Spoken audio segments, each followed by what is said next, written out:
Ulit, yung next naman po natin is yung rate. So, dun na tayo sa ano, sa stock.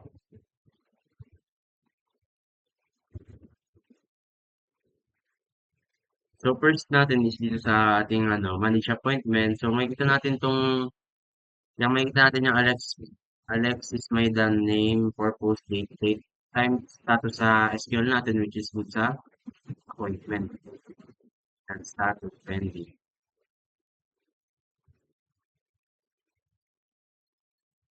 So, yan, makikita natin dyan yung mga appointment. Yung iba dyan, hindi naman hindi nakasali. Yung mga nakalagay lang talaga dun sa mismong UI natin yung mga nakasali dun. Like, view or wala. So, next naman natin is yung schedule. So, dito naman sa schedule, makikita din naman, ay mariretrieve natin to dun sa may SQL natin, which is dun sa available slot. Yan. Diyan makikita natin kung nakapag-set na, kung may nakabook na yung status ng ano, appointment. So, next na natin is yung activity report. So, sa activity report, same lang din naman yun sa ano. Yes. So, iba pa pala rin. So, ito naman is dun sa select from user natin, dun sa SQL. Hindi natin siya makikita. Yung mga ano, activity report. So, next naman natin is yung sa profile. So, sa profile naman po dito, ma-retrieve naman natin to dun sa may SQL natin, which is yung forget password. Ay, hindi. Ano pala? Ah, user. So, next natin is, sa app na naman. Ay, sa approve account pa pala.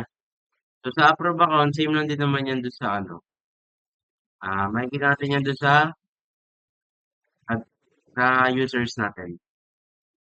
Doon natin siya makikita. Kung approve or ano, decline yung account. So, next naman natin is yung sa captain.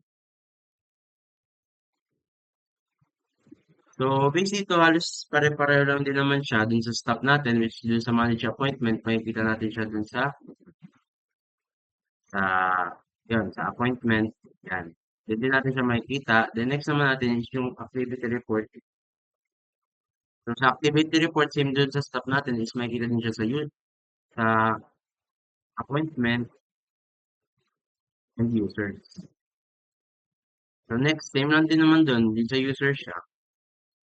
Ito, change password ka, information.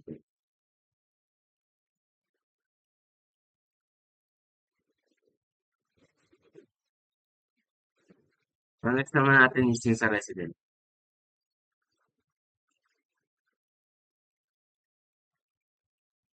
So, sa resident naman, check na, yan.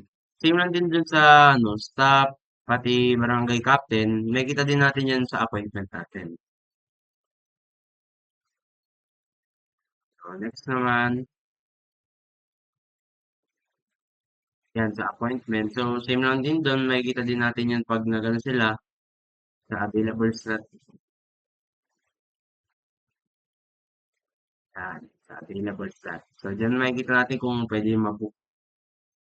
Kung okay ba siya dun sa oras na yun, pwede mabook yun. Ah, kung may ano, kung may pwede siyang mag-book sa time na yun. Okay. So, sa profile, same lang din dun sa ano, sa captain, pati user. Dyan, select from user.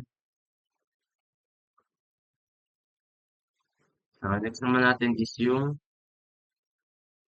forgot password. So, sa forgot password naman, dun yan sa ano, SQL, ay, sa may SQL natin, which is dun sa select from forgot password. Ay, tama.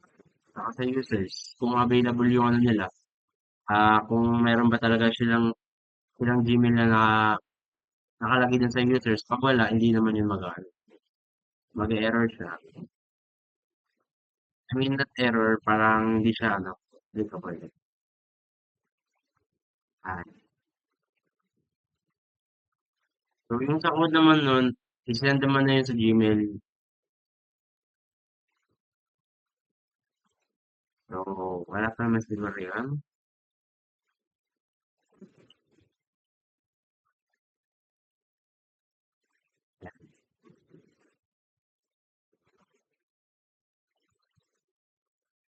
Yun.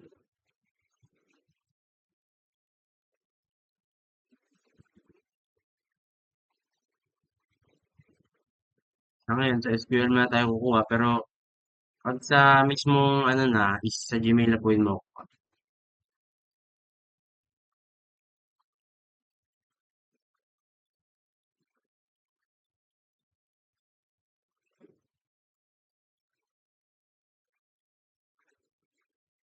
So, yun yung po. More din sa, ano, sa users. Kung nag-iba. So, yun, makikita natin na nag-iba na yung password. So, working naman siya. So, yun lang naman po yung about sa read namin.